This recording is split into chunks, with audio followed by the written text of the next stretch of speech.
I love wrestling too much. I love WWE. I want it to be good. That's why I make these videos. I don't just make hate videos for the sake of hating. I hate because I actually want it to be good.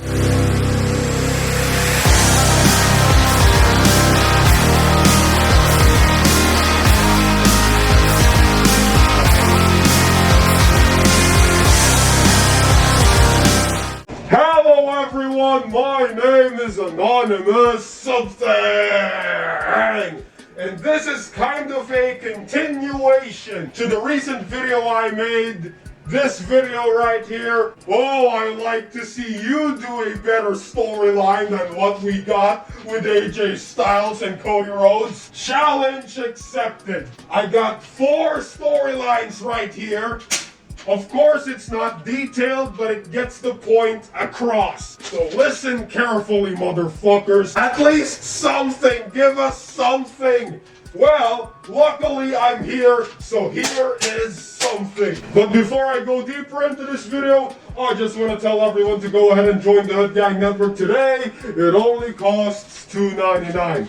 But if you don't want to join the Hood Gang Network, but you still want to show your love and support to the Hood Gang Network, then there's an option below. Super stickers, super thanks. You know the drill. It helps the channel either way. Now on to the video. First storyline for Cody Rhodes' title reign. I have 4 storylines right here, and it involves AJ Styles, if they are going to go to a AJ Styles route, Seth Rollins, Roman Reigns, Solo Sikoa. Now, for the first storyline, these are different storylines. You can choose whatever one you want. And I think it's better than what we fucking got at Backlash. Yeah, I didn't watch Backlash. I watched a few clips, highlights on the internet. It doesn't pique my fucking interest. Why? There's no story. How am I supposed to be excited if there is no story? We all know Cody Rhodes is gonna win anyway, so what's the fucking point? Okay, AJ Styles. If we were gonna go to the AJ Styles route, if AJ Styles was supposed to be the first challenger to Cody Rhodes' title, then here's what they should have done with the storyline or the build-up or the feud. And no, I don't buy this fucking argument where, oh, they don't have time enough to build the match. And I don't buy this bullshit where, oh, they don't have the time to build the feud. They don't have the time to build the rivalry up. They don't have the time to build up the story. Well, there's always the Raw after Mania.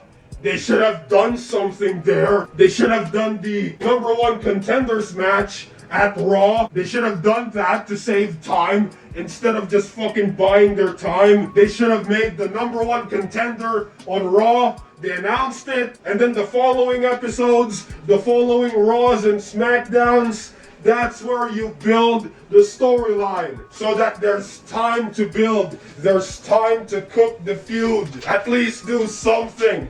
Have some references to the Bullet Club or some shit they did in Japan. Have them mention that AJ Styles once fought Dusty Rhodes in a ring. They should have done something right there. There should be a fucking reference. I love wrestling too much. I love WWE. I want it to be good. That's why I make these videos. I don't just make hate videos for the sake of hating. I hate because I actually want it to be fucking good and to make money. Have some disrespect within the fucking feud.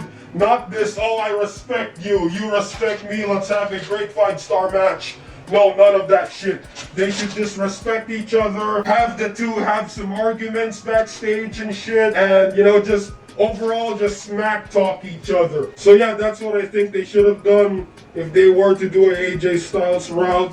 If there's no choice, they had to do an AJ Styles route, then that's the thing that they should do. Add more. Seth Rollins, I think, should have been the first challenger. Why? They actually have a story here. Imagine Seth Rollins going out and he congratulates Cody Rhodes, you know, typical WWE. And then Seth Rollins comes out and says, I had your back, you didn't have my back. I helped you fight the bloodline, but you didn't help me with Drew McIntyre or some shit. You didn't have my back. I lost my championship because of you, Cody Rhodes. Have Seth Rollins talk about that, and now we have some tension. Now we have a reason why they are going to fight. Now you have to build the storyline around that. You have promos, Dusty Rhodes this and that, and have Cody Rhodes and Seth Rollins have some back and forth. And there you go. The first feud, the first title feud, first title defense. There you go. Backlash. So yeah, it would only make sense if the storylines going into Backlash have some references or connections from WrestleMania. And then up next we got, pretty obvious, Roman Reigns. Have Roman Reigns have a rematch like what they do back in the day. When Triple H lost the title to Batista, they had two rematches.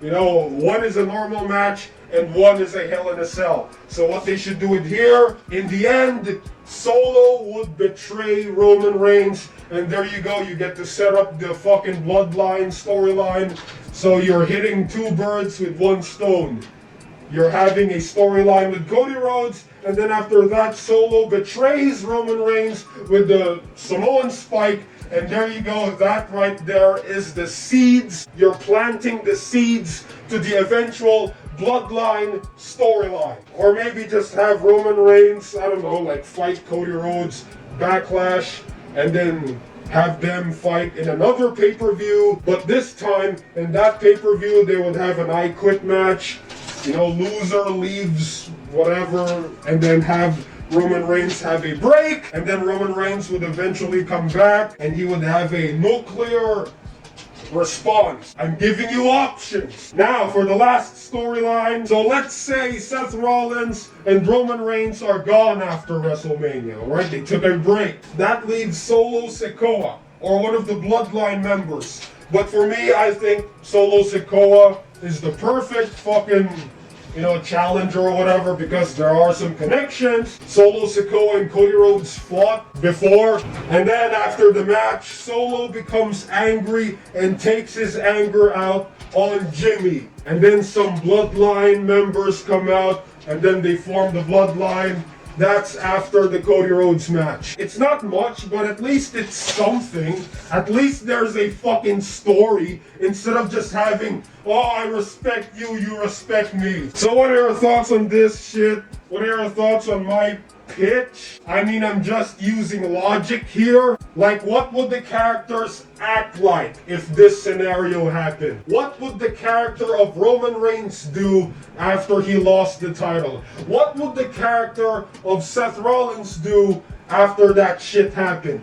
What would the characters do in that situation? What would the character of Solo Sikoa, Paul Heyman, the Bloodline do if this happened, if Cody Rhodes finished the story? That's what should happen, alright? What would the characters do in the show? And there you have it. There's a storyline. There's finally a storyline towards the buildup of Cody Rhodes' first title defense. See? Was that so hard? Yeah, I didn't write the storyline into detail.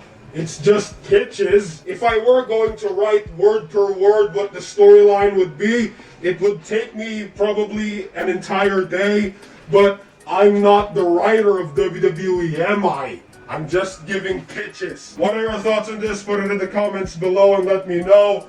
Also, join the Hood Gang Network today. It only costs $2.99. If you don't want to join the Hood Gang Network, but you still want to show your love and support to the Hood Gang Network, then there's an option below. Super stickers, super thanks. You know the drill. It helps the channel either way. My name is Anonymous Something, and I'll see you all in the next video. I approve this fucking message, and I guess, roll.